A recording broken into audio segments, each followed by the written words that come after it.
3 ऑगस्टच्या मध्ये ती तारीख आयुक्तांची वेळ भेटल्यानंतर आहे, जे नागरिकांना आम्ही आपल्यामार्फत आवाहन करणार आहे की आम्ही पक्ष कार्यालय ते महापालिका या आम्ही एक सर्व नागरिकांसोबत एक मोर्चा आम्ही काढणार आहोत डेटा सेंटरच्या विरोधात. जे डेटा सेंटर आज आपल्याला माहिती आहे की काही बिझनेसमॅनचा त्यांना खुश करण्यासाठी जे डेटा सेंटर बांधकाम इथे बांधण्यात आलेलं आहे ते पूर्णपणे चुकीचं आहे. त्याच्या बाबतीत राष्ट्रवादी काँग्रेस पक्षाची भूमिका आहे की तिथले नागरिकांना पाठबळ देण्यासाठी त्यांचा जे हक्काचा लढा चालू आहे त्या बाबतीत त्यांना सहभाग देण्यासाठी आम्ही सर्व त्या दिवशी नागरिकांना पण तिथले आवाहन करणार आहोत की तुम्ही सामील व्हा. कारण हे डेटा सेंटर ठाणे शहराचा दृष्टिकोनातून हानिकारक आहे.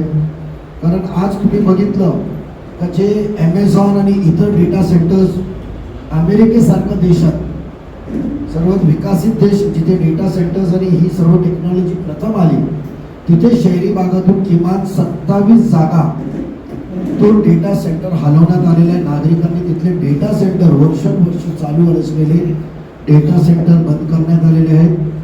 खरं म्हणजे डेटा सेंटर शहरी भागाचा बाहेर पाहिजे, इंडस्ट्रियल एरियामध्ये पाहिजे. आणि जे निकष ही जी कलर केम जुनी कंपनी होती ती इंडस्ट्रियल होती आणि इथले जुने ठाणेकरांना माहिती असेल की ती एक केमिकल कंपनी असल्यावर 500 मीटरच्या अवतीभोवती त्याचा तिथला न विकास क्षेत्र होता आणि तिथे डेव्हलपमेंट होत नव्हती.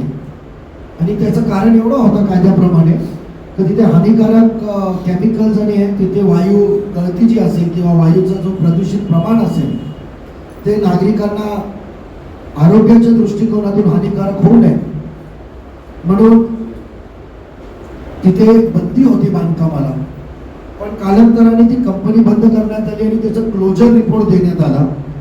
आणि त्या क्लोजर रिपोर्टमध्ये आपण तिथले सर्व रहिवास क्षेत्र तयार केलं आणि रहिवास क्षेत्र एकदा झाल्यानंतर तिथले इंडस्ट्री माणूस आणि हानिकारक डेटा सेंटर सारखी इंडस्ट्री, कारण डेटा सेंटरला शहराच्या दृष्टिकोनातून नागरिकांच्या दृष्टिकोनातून कधीही फायद्याचा नाही. तो 10,000 कोटी 7,000 कोटी पहिल्या टप्प्यात इन्व्हेस्टमेंट पण करत असेल तर ती इन्व्हेस्टमेंट भारताच्या इकॉनॉमीला या महाराष्ट्राच्या इकॉनॉमीला किंवा ठाण्याच्या इकॉनॉमीला काही फायदेशीर नाही. कारण तो येणारा सर्व इम्पोर्ट बाहेरचा असेल, मशिनरीज बाहेरची असेल. आजच्या तारखेला आपल्या सन्माननीय प्रधानमंत्री साहेबांनी आवक आणि जावक मधला तुटव लक्षात घेता म्हणजे ते मशिनरीज येणारे त्यांना डॉलर्समध्ये पेमेंट जातील, ते इम्पोर्ट असणार आहे, एक्सपोर्ट नसणार आहे. आणि तो डेटा सेंटर्सचा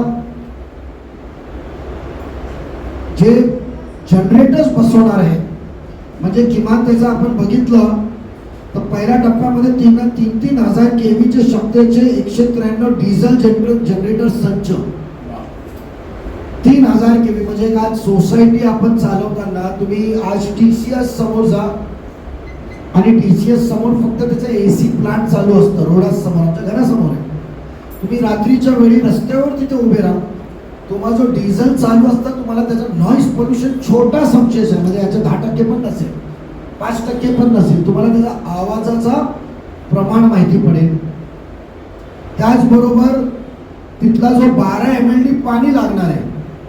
आज आपल्याकडे अशी कुठली यंत्रणा नाहीये की आपण मागील बघितलं असेल का कोपरी इथे आपला STP प्लांट आहे आणि तो टर्शरी प्लांट मध्ये किती प्रमाणावर पाणी शुद्धीकरण होतो, नॉन पोर्टेबल वॉटर किती निघतं जेणेकरून 12 MLD. आज घोडबंदर परिसरात म्हणजे कापोर्डी पासून तुम्ही गायमुख पर्यंत हे राईट डावी आणि उजवी बाजूचा जो नवीन ठाणे आलेला आहे अस्तित्वात त्या अस्तित्वाच्या ठाण्याला तुम्ही 5-6 MLD पाणी पण वाढून दिलं तर मुबलक पाणी त्यांना भेटू शकतं तेवढी कमतरता आहे. आणि आज फक्त एक इमारतीला एका व्यावसायिक मंडळाला मदत करण्यासाठी 12 MLD पाणी ते महापालिका म्हणते की आमच्याकडे आम्ही देणार नाही, पण उद्या बघायला कोण आलाय आणि आपल्याला सिक्युरिटी शिवाय तिथे माणसं लागणार नाही. तिसरा हानिकारक अभ्यास आपण बघितला तज्ञांचा तर डेटा सेंटर आल्यानंतर तिथला आजूबाजूला परिसरात रेडिएशन व्यतिरिक्त तापमान मध्ये आज 5 ते 6 डिग्रीची वाढ होणार आहे. त्याचा पण विरोध आहे असं माहिती पडली आहे.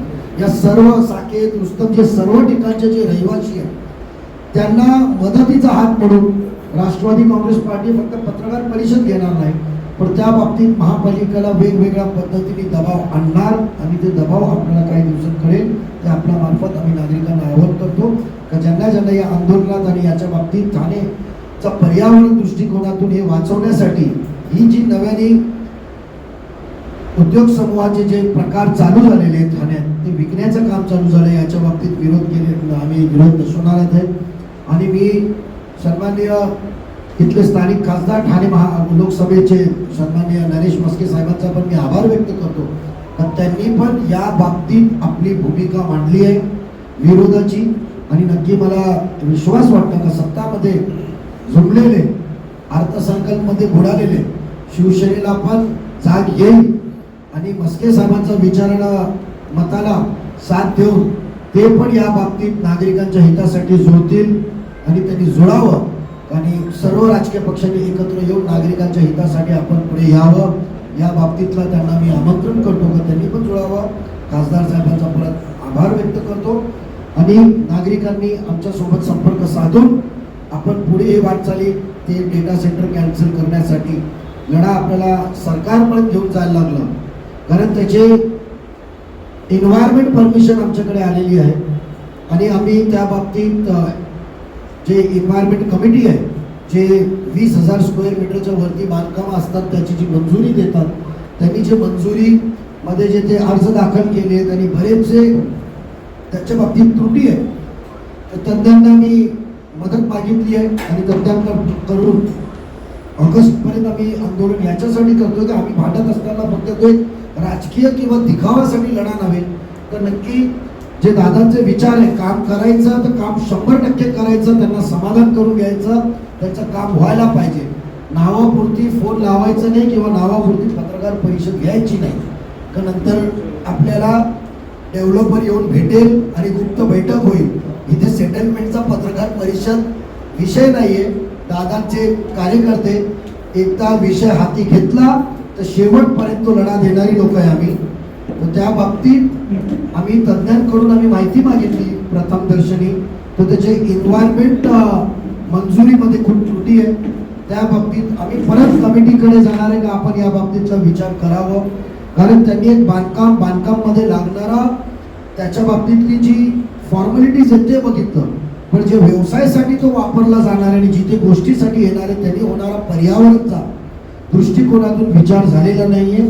आणि गरज वाटली तर आम्ही सन्माननीय मुख्यमंत्री साहेब सन्माननीय आपले लाडके लोकनेते आपले उपमुख्यमंत्री शिंदे साहेब त्यांच्याकडे पण जाणार आम्ही वहिनी साहेबांकडे पण जाणार आणि नक्की सरकार याच्या बाबतीत हस्तक्षेप करतील व ठाणेकरांना नक्की न्याय मिळवून देतील एवढा आम्ही आपल्या बाबतीत नागरिकांना आपण सांगू इच्छितो.